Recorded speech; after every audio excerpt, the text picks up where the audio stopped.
Good afternoon, ladies and gentlemen. Uh, I am really grateful to All India Association of Wealth Management of India as well as NISM to give us opportunity to us to speak here before you. I think Madam had touched on the priority sector. I think I'll take a broader view on how banks are lending or not lending towards priority sectors, and I think there's a topic which they wanted us to cover, that what could be done so that a part of the money from banks can be raised through corporate debt markets, so that some money is left with banks to lend to priority sectors. I think I'll look at that perspective before we come to other areas.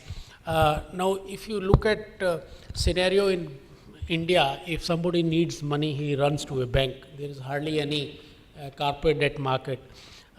You must be thinking I'm a very, very financial savvy investor, since I work with a rating agency and have a credit analyst, so I can do financial appraisal very well. Moment I get my check, whether there's fat check or small check, I go to State Bank or ICICI Bank or HDFC Bank and put that money at 5% or 6% rate of interest, and I go to the same bank to raise a mortgage loan. That, if you treat me as a AAA borrower, that bank charges me in India, sir, 10.5%, 11% rate of interest. So the bank from a AAA borrowers make something like 5%, 5.5% net spread. So that is a ideal financial investor who is able to understand everything in the financial. So that is what is happening in India.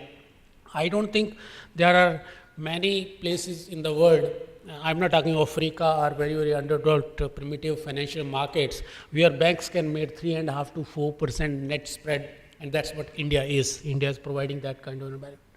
And I think there are a lot of problems, reasons for this. It's not that our borrowers are very, very happy to give this kind of 4% spread to banks, but there are, cozy bankers, there are cozy borrowers, because bank loan market is, I should not say this, regulators are sitting here, but there's a very cozy relationship between a borrower and a bank. It's a very opaque market. I think Basel II has started doing something, bringing some transparency to the bank loan market, but it's everything is in the hand of the bank and the borrower. You don't have to reply to many questions. Otherwise, the SEBI will ask you to, if you go to the corporate debt market, SEBI will ask you to put a detailed draft red herring prospectus where you have to reveal everything.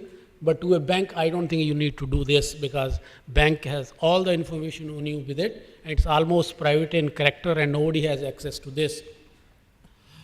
So borrower is not also unhappy in giving 2-3% higher rate of interest, because he don't have to disclose many things. And even if he delays something, there is a lot of time available.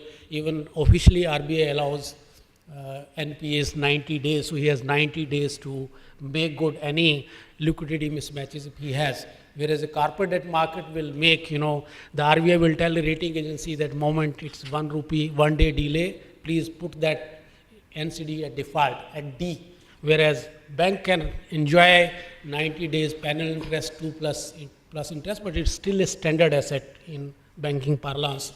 So that's the, of course, purpose of the two are, it's not too simplistic as I'm saying. There are two different things, because my scope is only the liquidity scope. I look at on the liquidity cash flow part of it, whereas a bank looks at solvency part. That's why he has given 90 days to take many steps to see that borrower pays on time.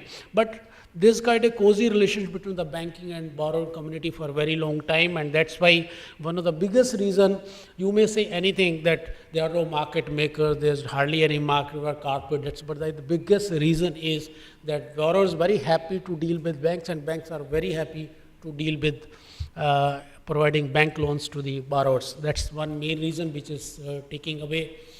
Most of the money is going to large corporates, infrastructure funds, which is not part of the priority sector. And that's why, as government crowds out the corporate debt segment by raising money from banks through issue of securities, government securities, I think the large corporates, infrastructure funds also crowd out priority sectors from getting money from banks, because it's not, there are 40%, but let me, that's what I understand from the penalty, ma'am, that if I put money in NABARD, if I don't meet my priority sector targets and put that money in NABARD, my return from that asset is much better than I put money on priority sector, because I was a banker myself and how costly it is to operate and fund a priority sector I was an agriculture officer in the start of my career, and how difficult and how costly.